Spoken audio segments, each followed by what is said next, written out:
Ya. Buenos Hola. días, maestra y compañeros. Nuestra exposición de la materia expresión oral y escrita es sobre el tema niveles de la lengua, modo de la lengua, formas expresivas de la lengua y texto, forma y fondo.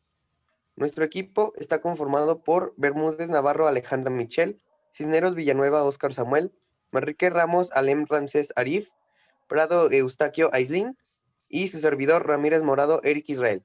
A continuación continuaremos con mi compañera Prado Eustaquio Aislin.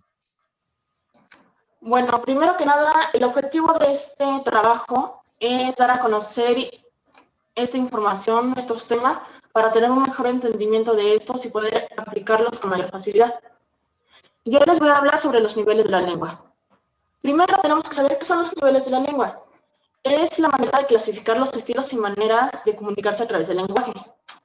Tenemos 3 niveles, los cuales son, primero, el nivel subestándar, que es el más sencillo y que requiere de menos conocimientos para poder emplearse. Hace uso de vulgarismos, variantes regionales y jergas.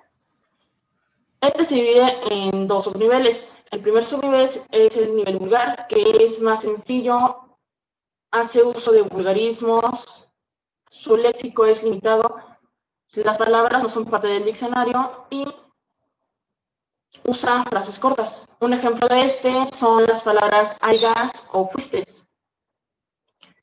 El segundo subnivel es el lenguaje popular.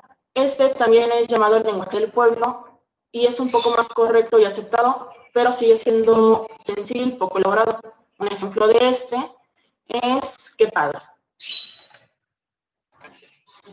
El segundo nivel es el nivel estándar. Este es el que es aceptado por la mayor parte de la población y suele emplearse de manera común. Sigue las normas gramaticales, morfológicas y sintácticas del lenguaje. Se divide en 2 categorías: el lenguaje coloquial, que es el que se usa de manera espontánea al día a día, como las expresiones ya como, que está preguntando cuánto cuesta, y yo disparo, que quiere decir que él lo va a comprar. En segundo lugar, tenemos el lenguaje culto. Este no se usa habitualmente, pues tiende a seguir las normas gramaticales y fonéticas de la lengua. Suele emplearse por las personas de alta sociedad o bien en situaciones que requieran un carácter formal. Un ejemplo de este puede sentirse orgulloso del trabajo realizado. Este es una expresión usada comúnmente porque se emplean palabras que no se suelen emplear comúnmente al día a día. Por último, tenemos el nivel superestándar. Este nivel es el que usa el lenguaje muy correcto, sigue las normas gramaticales, y tiene un lenguaje muy amplio. También suele usar cultismos. Igual que los anteriores, se divide en 2 categorías. El primero es el lenguaje poético, que busca expresar los sentimientos o emociones a través de la palabra. Un ejemplo de ello es el verso dicho por Gustavo Adolfo Bécquer de volverán las escuras golondrinas de tu balcón sus nidos a colgar, y otra vez con el ala sus cristales jugando y amarran. Por último, tenemos el segundo subnivel, que es el lenguaje científico-técnico. Este es la transmisión de la información de manera objetiva, clara y ordenada para dar a conocer información sobre un ámbito específico. Para ello se necesita tener conocimiento previo en este ámbito. Un ejemplo de ello puede ser la frase utilizada por enfermeros: el paciente presenta hipertermia, que quiere decir que tiene fiebre. Eso sería todo por mi parte. Gracias, Aileen. Ahora continuaremos conmigo con su servidor Ramírez Morado Eric Israel con el subtema de modos de la lengua. Para empezar, ¿qué son los modos de la lengua? Son modos gramaticales que influyen en la conjugación de los verbos y que están presentes en varias lenguas del mundo. Si bien no se expresan en todas, pero están presentes en varias lenguas del mundo. Se dividen en 4, pero antes de eso hay que recordar que hay 2 rasgos, que son el realis y el irrealis. El rasgo realis es el que nos expresa un hecho o un acto que sí está pasando de verdad o verídicamente, que es una afirmación básicamente que nos dice, no, pues Pepito leyó este libro, pero lo está afirmando porque es un hecho que está pasando de verdad. Y el modo o rasgo irrealis es aquel que nos quiere expresar como nuestro deseo de que pase alguna cosa. Por ejemplo, a mí me gustaría que mi mamá me hiciera un pastel llegando a mi casa. O sea, por eso se le dice realis e irrealis. Bueno, para continuar con el tema, hay 4 modos principales en nuestra lengua española, que viene siendo el indicativo, subjuntivo, imperativo y el condicional, perdón. Para empezar, el indicativo es el más característico del rasgo realis, que como su nombre ya lo dice, indica la acción con la que está, bueno, que está haciendo el individuo. Por ejemplo, como ya lo había dicho, que no sé, por ejemplo, José está corriendo, o sea, lo está afirmando porque es algo que está pasando. Después, los otros 3 son característicos del rasgo irrealis, que es el subjuntivo, que es como la contraparte del indicativo, que es como, bueno, yo me gustaría pasar mi examen. Es algo que a ti te gustaría, pero que todavía no pasa o no está pasando. Luego seguimos con el imperativo, que este es el más usado para dar órdenes o expresar algún deseo también, básicamente. Este se usa, pues sí, para dar órdenes. Vaya, como por ejemplo, si yo le digo, no sé, ve y tráeme esto, es que yo le estoy dando una orden en modo imperativo. Esa es básicamente su función, dar órdenes o expresar algún deseo. Y luego está el condicional, que causa mucho conflicto entre las personas, por el hecho de que muchas veces se usa como un modo de tiempo, más que nada, pero puede llegar a ser algo parecido al modo imperativo, más o menos, pero causa mucha controversia por el hecho de que se usa también como modo de tiempo. Y ya, básicamente serían esos 4, con los 2 rasgos realis e irrealis, y eso sería todo por mi parte. Continuamos con mi compañero Manrique Ramos Alem Ramsés Arif. Formas expresivas del lenguaje. Es el medio de comunicación entre los seres humanos a través de signos orales y escritos que posee un significado. La literatura es como diferentes formas en la que la gente se relaciona con lo escrito. Los géneros literarios son técnicas expositivas singulares ligadas a ciertas leyes de reforma y contenido de carácter histórico o no a las que se someten las obras literarias. La narración.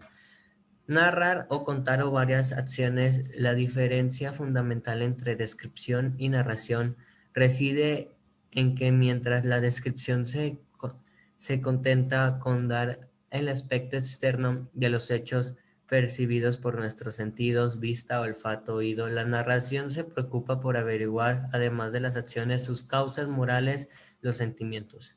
Según González Ruiz, según González Ruiz 2000, narra que escribir para contar hecho en lo que intervienen las personas. La narración es la forma discursiva de relatar uno o varios sucesos que en conjunto adquieren un significado distinto al que se pudieran tener por separado. Es el conjunto de acontecimientos que ofrece la realidad que, a quién, en dónde y en qué. El hecho aislado no interesa. La narración siempre tiene un principio, un centro o un nudo. Desenlace, es decir, que desarrolla intriga. Características. El planteamiento es el comienzo del relato en el que se presenta el tema, el ambiente y los personajes. El nudo. En esta parte se desarrollan los hechos. El desenlace es el final donde se solucionan los problemas y donde se produce el desenlace. Elementos. Personajes son los que se intervienen en el proceso narrativo. La acción es el conjunto de sucesos en el que se encuentra la narración. El ambiente incluye el lugar, el espacio, el tiempo y la atmósfera en el que se desenvuelven las acciones. El narrador. El narrador es el que conduce la historia, presenta a los demás personajes, explica las circunstancias en las que se desarrollan los hechos que narra. Es todo por mi parte. Gracias, Alem. Continuamos con mi compañera Bermúdez Navarro Alejandra Michel con el subtema de forma de texto. Un texto se conoce como al conjunto de frases y palabras coherentes y ordenadas que permiten ser interpretadas y transmiten las ideas de un autor, o sea, un emisor o un locutor. La palabra texto es del origen latín textus, que significa tejido, aunque se suele pensar que los textos son creados por autores literarios, científicos o periodistas. La realidad es que cualquier persona que sepa leer y escribir puede escribir un texto. Un mensaje instantáneo, una receta, el cuerpo de un correo electrónico está compuesto por un texto, siempre y cuando cumpla con algunas características. Y estas son las características de un texto. La extensión de un texto puede variar desde unas pocas palabras hasta múltiples párrafos, pero para que un texto sea específico en su función de transmitir un mensaje debe cumplir con dos características: la coherencia y cohesión. Coherencia establece la relación lógica entre las ideas de un texto, logrando que se complementen unas con otras. La cohesión establece la conexión armoniosa entre las diversas partes del texto en la composición de párrafos, frases. Uso léxico puede ser técnico, coloquial, vulgar, culto. Y el contexto es todo lo que rodea el texto, es la circunstancia, lugar y tiempo en el lugar en que se está produciendo el acto de la comunicación y que contribuye a que el mensaje sea entendido de forma más clara. Y aquí vienen las estructuras de un texto. Un texto tiene una estructura compuesta por una introducción, desarrollo y conclusión. La introducción es la parte del texto donde se presenta el tema que se tratará y los aspectos más relevantes del mismo. Es una abreboca de lo que se encontrará en el desarrollo. El desarrollo es el cuerpo del texto, que aquí se compone de manera clara, precisa, ordenada y coherente la información relativa al tema que se indicó en la introducción. La conclusión es la síntesis y valoración de la información presentada. Se destacan las ideas principales del tema a manera de cierre. El objetivo del texto es comunicar un mensaje claro y preciso, bien sea romántico, descriptivo, científico, informativo, entre otros, para ser comprendido por el destinatario. Los tipos de textos son: texto argumentativo, permiten convencer, modificar y reforzar la idea del lector u oyente mediante justificaciones, fundamentos y razones. Los artículos de opinión son ejemplos de textos argumentativos. Textos científicos, tal y como le indica su nombre, es un escrito que aborda contextos, teorías, resultados con base en conocimientos científicos a través del lenguaje científico. Textos descriptivos consisten en la presentación o descripción de una persona, animal, cosa, paisaje, emoción u otros, como por ejemplo a la lista de compras, los anuncios de productos, el círculo. Textos expositivos informan o aportan un conjunto de datos referentes a acontecimientos, ideas, conceptos. Anuando a ello, también son explicativos porque aclaran y desarrollan toda la información y datos proporcionados.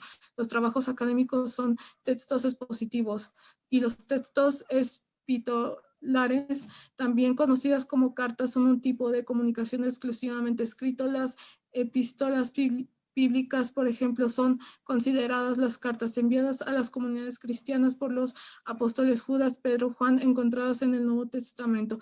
Y por último, los informativos exponen hechos, circunstancias u otros temas de forma objetiva, clara, precisa, como los textos periodísticos y científicos. Y de mi parte ya sería todo. Gracias.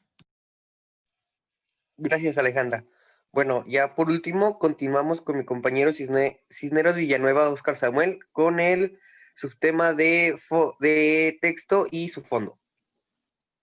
Bueno, pues yo le voy a hablar de forma, se podría decir forma del texto. Bueno, ¿qué es forma? Forma es la estructura u organización del contenido. La forma no es un agregado externo que se relacione con el contenido, sino es algo propio e ingenre que al mismo tiempo debe de tener cada texto. La forma se construye con palabras organizadas de una manera particular para expresar el fondo o el tema, es decir, con una estructura textual que puede tener características literarias, académicas, poéticas, periodísticas o cualquier otra. Lo primero que debemos saber es que todos los textos, desde una oración, poema, cuento, hasta un libro completo, tienen formas, como se dice, estructura del tema de acuerdo con las características de un género específico. Por ejemplo, si hablemos de la amistad, este sería el tema central o fondo, y para escribir respecto a él podríamos seleccionar distintas formas como una novela, un ensayo, una poesía o una carta. Bueno, pues esto nos dice que la forma es algo que no es un agregado externo que se puede agregar al texto, sino es algo que conforme lo vas escribiendo, lo vas relatando, es propio y también es del mismo texto. Y también dice que la forma se construye con palabras organizadas de manera particular, es decir, que no podemos agregar ninguna otra palabra externa para poder expresar el tema o fondo, sino que tiene que tener características literarias, académicas, poéticas, periodísticas o cualquier otra para que se pueda completar la forma del texto. De mi parte sería todo. Muchas gracias, Samuel. Bueno, con esto concluiríamos nuestra exposición. Muchas gracias por la atención recibida, y sabemos que estos tiempos de pandemia son algo difíciles, son algo diferentes a lo que estaríamos acostumbrados a hacer en una exposición de verdad, por lo cual de verdad apreciamos mucho la atención que nos han brindado. Muchas gracias.